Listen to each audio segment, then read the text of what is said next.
Saudara, kita ketemu lagi dalam acara ngobrol untuk pertumbuhan iman GKI Mualaf Yusuf. Dan pada saat ini, saudara, tema kita adalah biarlah keadilan bergulung-gulung seperti air. Ini satu tema yang diangkat dari kitab Amos pasal 5 ayat yang ke-24. Saudara, saya juga hendak mengatakan bahwa ngopi kali ini adalah rekaman karena memang saya ada tugas di luar kota sehingga saya harus merekam dulu sehingga kali ini tidak ada pertanyaan ya saudara ya. Mengapa Amos mengatakan biarlah keadilan bergulung-gulung seperti air? Karena pada saat Amos hidup, saudara, bangsa Israel yang mestinya sadar bahwa mereka pernah mengalami ketidakadilan, mereka pernah ditindas, mereka pernah diperlakukan secara tidak manusiawi di tanah Mesir. Mestinya mereka menjadi orang-orang yang care terhadap sesama. Mestinya mereka menjadi orang-orang yang sungguh-sungguh sadar betapa tidak enak sekali merasakan ketidakadilan itu. Tetapi ternyata, saudara-saudara, ketika mereka sampai di tanah Kanaan, mereka justru menjadi pelaku-pelaku ketidakadilan. Mereka justru ikut menindas, mereka justru ikut menghancurkan dan melakukan dehumanisasi terhadap sesamanya. Sehingga saudara-saudara, Allah mengutus Amos kepada mereka. Allah mengatakan melalui Amos, biarlah keadilan bergulung-gulung seperti air. Saudara-saudara, Allah mau supaya bangsa Israel ini menjadi bangsa yang ingat betul bahwa mereka sendiri pernah mengalami ketidakadilan. Oleh karena itu, berdasarkan pengalaman yang tidak enak itu, mereka mestinya menjadi orang-orang yang memperjuangkan keadilan bagi siapapun, bukan menjadi pelaku-pelaku ketidakadilan. Nah, saudara-saudara, ini pesan yang penting bukan saja untuk bangsa Israel, tetapi pesan ini untuk kita semua juga. Karena di tengah-tengah kita ini, saudara-saudara, banyak sekali orang yang mengalami ketidakadilan.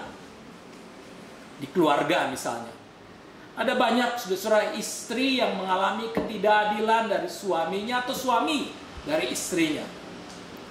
Ada istri yang pernah datang pada saya, seorang perempuan yang kemudian dia mengeluh karena dia dipukuli terus, dia mengalami kekerasan dalam rumah tangga terus-menerus. Dia mengalami frustrasi, dia betul-betul mengalami kengerian di dalam kehidupannya, saudara. Karena itu banyak terjadi.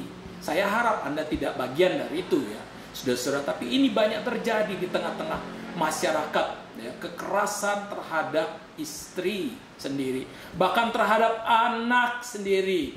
Seringkali ayah atau ibunya memperlakukan anaknya dengan kasar, dengan kata-kata yang kasar. Misalnya kamu bodoh, kamu goblok, kamu tidak mampu dan sebagainya. Itu menghancurkan moralitas anak, menghancurkan kepercayaan diri si anak tersebut. Saudara-saudara, oleh karena itu jangan menggunakan kata-kata yang kasar, kata-kata yang merendahkan, karena itu tidak baik di dalam pendidikan bagi anak-anak saudara. Apalagi menggunakan kekerasan fisik ya saudara-saudara.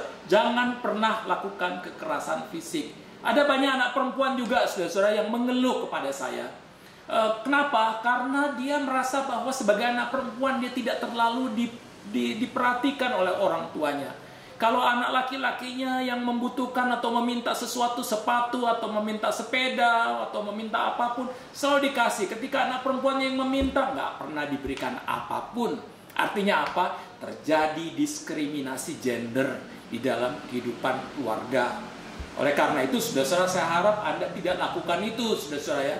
Karena keluarga Kristen adalah keluarga yang senantiasa memperhatikan semua orang, tidak membeda-bedakan atau tidak melakukan pembedaan terhadap siapapun. Kita melayani, mencintai, mengasihi setiap orang, saudara-saudara. Ada juga yang namanya penindasan dan ketidakadilan terhadap kaum perempuan. Ada tahu, dari tahun 2011 sampai tahun 2020, ada 23.000 kasus kekerasan terhadap kaum perempuan. Celakanya ketika terjadi kasus kekerasan, termasuk kekerasan seksual, seringkali kaum perempuan itulah yang disalahkan. Ada yang mengatakan, kamu sih gara-gara pakai roknya kependekan. Kamu sih gara-gara mau keluar malam tanpa ada pasangan. Kamu sih yang menggoda-goda kaum laki-laki dengan segala macam. Seringkali, saudara-saudara, yang terjadi, kaum perempuan justru disalahkan. Yang jadi korban justru disalahkan. Ketika dia sampai di gereja bilang, diam-diam aja lah, gak usah ngomong apa-apa. Sabar, doakan. Saudara, seringkali mereka nggak tahu mereka mau bicara kepada siapa. Begitu sampai ke rumah orang tuanya, ke rumah bapak ibunya, ini loh saya diperlakukan tadi kekerasan seksual. Diam-diam, jangan ngomong kepada siapa-siapa, nanti keluarga kita malu. Kaum perempuan, saudara-saudara, seringkali dikorbankan di dalam situasi ini. Anak-anak kecil juga seringkali dikorbankan. Saya, saudara-saudara, pernah datang ke satu daerah di mana saya ingin ngopi di satu desa kecil. Saya nggak usah kasih tahu nama desanya, saudara-saudara ya. Saya ingin ngopi di situ dan ingin makan pisang goreng bersama dengan teman saya yang kebetulan tinggalnya di situ. Saudara-saudara, ketika saya lagi minum kopi dan makan pisang goreng di situ, ada seorang anak kecil perempuan keluar, mungkin usianya sekitar 10 tahun, 11 tahun. Lalu saya sambil makan, saya bilang kepada orang tuanya, ibunya yang ada di situ, waduh, si ibu ini anaknya makin nanti gede akan cantik ini. Lalu apa kata si ibu yang membuat saya terkejut sekali, saudara-saudara? Si ibu bilang, oh pak, itu udah dipesan. Artinya ada laki-laki hidung belang yang sudah pesan, nanti usia 13 atau 14 tahun, dia akan diperistri. Mungkin dipikirnya, saudara-saudara, mungkin dipikirnya saya salah satu orang yang mau pesan. Dari itu ketika saya bilang ini anak cantik, lalu dia bilang, pak jangan, ini udah dipesan. Ini kan celaka, saudara-saudara. Kenapa? Ada banyak sekarang, kalau dulu ya, saudara-saudara, kalau dulu orang-orang ini ingin punya anak laki-laki untuk membantu orang tuanya di sawah. Sekarang banyak sekali mereka yang di pedesaan ya, pedesaan tertentu, ini ingin punya anak perempuan supaya apa? Supaya dijual, dia dapat uang mahar. Jadi Anda bayangkan, bahkan anak-anak pun ditindas dan diperlakukan tidak adil oleh orang tuanya, diperjualbelikan. Jadi Anda lihat ketidakadilan itu terjadi bahkan di tengah-tengah keluarga terhadap perempuan, bahkan terhadap anak-anaknya sendiri. Ada juga ketidakadilan, saudara-saudara, terhadap kaum LGBT, saudara-saudara ya. Kaum LGBT ini ditolak di tengah keluarga, ditolak di kantor, ditolak di sekolah, di kampus dia ditolak, di tengah masyarakat ditolak, lalu di agama-agama pun ditolak, di gereja pun seringkali ditolak.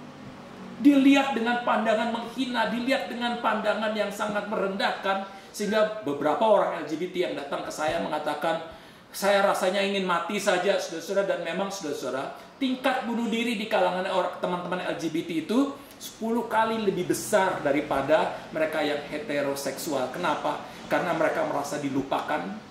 Kami pun tidak ingin menjadi LGBT, kata mereka.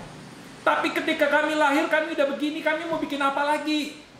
Tetapi ketika kami begini, saudara, orang-orang mengatakan ini dosa, ini tidak benar, ini bertentangan dengan kehendak Allah. Lalu orang merendahkan kami, menganggap kami sesat dan sebagainya. Kami hancur, kami merasa dunia ini bukan tempat kami tinggal. Allah pun tidak mengasihi kami. Banyak orang yang kemudian bunuh diri, saudara-saudara. Saya harap, saudara-saudara, gereja-gereja kita ini tidak menjadi gereja-gereja yang justru melakukan penindasan, ketidakadilan. Tapi cobalah terimalah mereka apa adanya, saudara-saudara. Nggak ada orang yang ingin menjadi LGBT. Teman anak saya, saudara-saudara, ketika anak saya masih di TK, saya melihat ada seorang temannya kembar. Ketika bapaknya itu sedang mencoba care yang satu, saya lihat bapaknya itu berusaha memakaikan dia pakaian laki-laki. Tapi anak ini nggak mau, anak ini mau pakainya pakaian perempuan. Dia marah. Akhirnya apa, saudara-saudara? Di depan saya, itu si bapak itu tempelengin anaknya yang masih 5 tahun. Kenapa kamu mau jadi seperti laki-laki? Bukankah kamu perempuan? Gitu. Ditempelengin, saudara-saudara ya. Padahal ini anak apa? Usia 5 tahun dia nggak ngerti apa-apa. Tapi begitulah dari lahir sudah begitu, saudara-saudara. Jadi gimana kita mau mengatakan ini anak berdosa? Jadi yang ingin saya katakan adalah, saudara-saudara, cobalah kita terima. Jangan kita lakukan penindasan, ketidakadilan. Jangan kita memandang mereka dengan kacamata yang merendahkan. Orang Kristen itu kacamatanya penuh dengan cinta, kacamata yang kasih, saudara-saudara. Ada juga PRT, pekerja rumah tangga, kaum buruh juga, yang mengalami penindasan, ketidakadilan. Berapa banyak, saudara-saudara, dan ratusan bahkan ribuan orang NTT yang pergi ke luar negeri, pulang sudah jadi mayat. Kenapa? Mereka ditindas, mereka mengalami ketidakadilan dan penindasan, saudara-saudara. Juga terhadap kelompok agama minoritas. Ada terjadi penindasan, nggak boleh bangun gereja, nggak boleh bangun masjid kalau di daerah Kristen, nggak boleh bangun pura dengan segala macam. Agama-agama ini sekarang lebih banyak berbicara dalam bahasa kekuasaan, bahasa power, bahasa penindasan daripada bahasa melayani. Oleh karena itu, saudara-saudara, kita mesti belajar. Wah, agama-agama ini mestinya hadir sebagai kekuatan moral untuk melayani, untuk memanusiakan semua orang. Bukan untuk menindas, bukan untuk mendiskriminasi, bukan untuk mendehumanisasi siapapun. Apalagi di dalam Undang-Undang Cipta Kerja yang sekarang. Ini ada undang-undang ini mengatakan bahwa diberikan kewenangan kepada kepolisian dan kejaksaan untuk menertibkan kepercayaan-kepercayaan yang sesat. Ini persoalan besar, saudara-saudara. Sesatnya itu di mana? Ada banyak agama-agama yang benar, agama-agama yang oke, tetapi pengikut-pengikutnya menghayatinya secara salah lalu menggunakan kekerasan. Sementara mereka-mereka dari agama yang disebut sesat nggak pernah lakukan kekerasan. Sesatnya di mana, saudara? Ini kan pertanyaan yang luar biasa. Kenapa negara ini ikut campur dalam keyakinan seseorang? Ini persoalan besar, saudara-saudara. Dan yang terakhir, saudara-saudara, saya ingin katakan ketidakadilan dan penindasan itu juga terjadi terhadap alam raya ini. Bumi kita ini, saudara-saudara, dieksploitasi habis-habisan. Karena apa? Manusia bernafsu mendominasi. Manusia ingin mengeksploitasi untuk kepentingan diri sendiri. Efeknya, bumi hancur. Dan apa artinya? Artinya generasi ke depan akan mengalami kesulitan besar karena mereka tidak pernah tahu lagi yang namanya hutan. Bumi akan makin panas dan bumi akan mengalami kehancuran total. Kita sedang membunuh diri kita sendiri. Nah, saudara-saudara, di tengah-tengah situasi ketidakadilan, penindasan, dehumanisasi terhadap sesama manusia, bahkan terhadap alam raya ini, kita semua dipanggil untuk menghadirkan damai sejahtera Tuhan, keselamatan Tuhan, keadilan Tuhan bagi siapapun. Oleh karena itu, saudara-saudara, kalau kita betul-betul meyakini bahwa Allah yang menciptakan langit, bumi, manusia, dan segala isinya, Allah yang mengatakan bahwa semuanya itu baik, maka kita harus betul-betul merawat manusia, segala makhluk, dan alam ciptaan ini betul-betul dengan baik, supaya memang kita semua yang bagian dari alam raya, bagian dari kemanusiaan bersama ini, boleh hidup dalam damai sejahtera, boleh hidup di dalam sukacita yang luar biasa. Amos mengatakan, saudara-saudara, biarlah keadilan bergulung-gulung seperti air. Jangan kita tempatkan diri kita sebagai penindas. Jangan kita tempatkan diri kita sebagai pelaku ketidakadilan. Tetapi sebaliknya, saudara-saudara, kita tempatkan diri kita sebagai orang-orang yang diutus Tuhan untuk menciptakan keadilan, damai sejahtera, dan solidaritas bagi siapapun. Sampai ketemu lagi dalam ngopi minggu depan. Tuhan berkati.